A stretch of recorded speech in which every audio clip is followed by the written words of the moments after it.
tous et bienvenue. Aujourd'hui, nous allons voir comment faire un rowing buste penché. C'est un exercice qui stimule majoritairement l'ensemble des groupes musculaires dorsaux et en second temps le biceps et les avant-bras. Il faut savoir que le dos est constitué de plusieurs groupes musculaires, essentiellement les érecteurs du rachis, les grands dorsaux et les trapèzes. On associe souvent les érecteurs du rachis et les trapèzes à l'épaisseur du dos, tandis que les grands dorsaux sont souvent associés à la largeur du dos. Le rowing buste penché est un exercice qui stimule d'une façon équilibrée l'ensemble de ces trois groupes musculaires. Pour cette raison, il est considéré comme un exercice de base pour développer la musculature du dos. Nous allons tout de suite voir la technique exacte pour faire un rowing buste penché.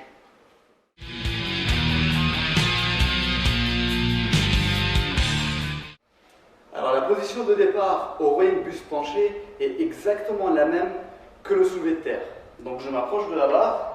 J'ai la barre à quelques centimètres de mes tibias, je me penche pour la prendre en pronation, donc ça c'est en supination, ça c'est en pronation, avec un écart de main légèrement plus grand que la largeur de mes épaules. Ensuite, je fléchis les genoux jusqu'à ce que mes tibias entrent en contact avec la barre, je mets le dos droit, je sors la poitrine, je sors les fesses et ensuite je me mets debout. À partir de là, je vais reculer les fesses le plus loin possible en gardant le dos droit et la barre en contact avec mon corps. Et puis je vais pencher le buste jusqu'à ce que mon dos soit à peu près à 30 degrés par rapport au sol. Donc en vue de face, ça va donner ceci.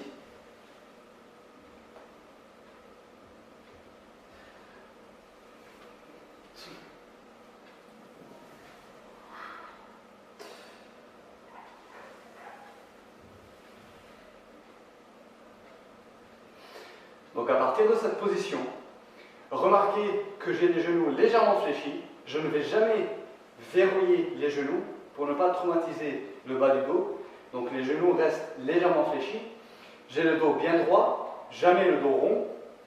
Toujours le dos bien droit et la tête en alignement avec la colonne vertébrale. Je ne vais jamais regarder ni vers le bas ni vers le haut.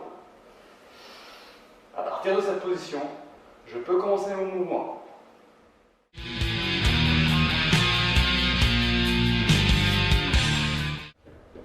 À partir de cette position, il est très important de commencer le mouvement avec une rétraction des épaules. Et seulement ensuite, je tire la barre. Je rétracte d'abord les épaules, je ramène les scapulas, et ensuite, je tire la barre vers mes abdos. Donc je rétracte d'abord les scapulas, et ensuite, je tire la barre vers mes abdos. Je vais engager mes coudes vers le plafond, et je vais tirer à travers les coudes. Je ne pense pas aux bras. Les bras, ils seront juste décrochés pour relier l'épaule à la barre. Il faut que je pense à mes coudes et que je les envoie vers le plafond et non pas vers l'arrière. La barre va venir toucher mes abdos. Elle ne va en aucun cas toucher ma poitrine.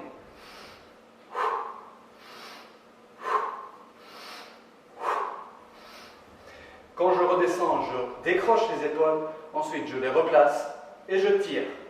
Je décroche, je replace, je tire. Je décroche, je replace, je tire.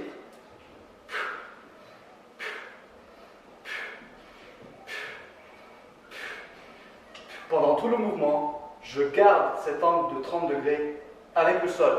À aucun moment, je vais tirer en remontant le buste. Je garde un mouvement propre et je contrôle la trajectoire de la barre. Le dos reste droit, le regard fixe.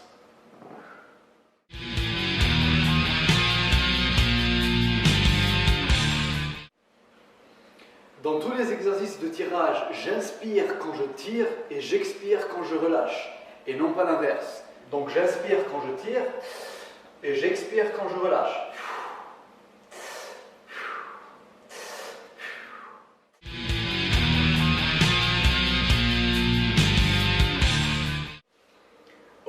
Penché, il y a plusieurs variantes possibles. Ça va essentiellement dépendre de la position de mes mains, donc en pronation ou en supination, de l'écart que je vais prendre au niveau de la barre et puis de l'angle que fait mon dos par rapport au sol.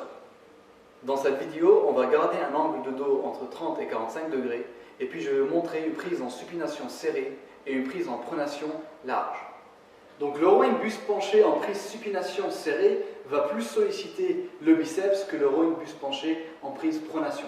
Donc je vais prendre la barre avec un écart de main qui équivaut à la largeur de mes épaules.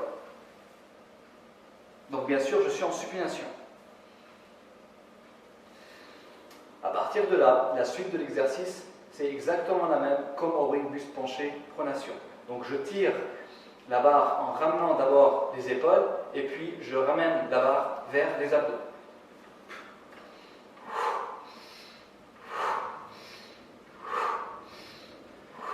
Au rowing buste penché prise pronation large, je vais solliciter beaucoup plus le haut du dos, donc les trapèzes, au détriment des grands dorsaux. Je vais prendre une prise large en pronation et donc naturellement, mon épaule va être beaucoup plus écartée que la position standard du rowing buste penché. Donc je prends une prise large en pronation.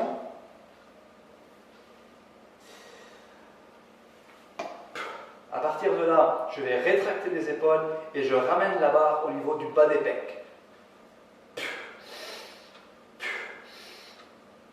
Donc cette fois-ci, je ne ramène pas la barre au niveau des abdos, mais au niveau du bas des pecs. Donc voici pour le rowing buste penché, vous avez vu que c'est un exercice qui stimule les trois groupes musculaires majeurs au niveau du dos. Donc les lombaires et les érecteurs du rachis vont garder une colonne vertébrale bien droite pour éviter que le dos s'arrondisse. Les trapèzes et les grands dorsaux vont travailler ensemble pour ramener la barre au niveau des abdominaux. Donc faites attention à garder le dos bien droit, à respecter cet angle entre 30 et 45 degrés par rapport au sol. Ça va essentiellement dépendre de votre morphologie et de votre souplesse. Le plus important, c'est de garder un angle stable et de tirer la barre sans donner des à-coups, de tirer à travers les coudes en pensant à engager les coudes vers le plafond pour essayer de stimuler le plus possible la musculature dorsale, les trapèzes et les grands dorsaux. Merci d'avoir regardé cette vidéo, n'hésitez pas à poser des questions, j'essaierai de répondre au plus grand nombre possible. N'oubliez pas d'aimer et de vous abonner pour recevoir mes nouvelles infos. Merci et bonne journée.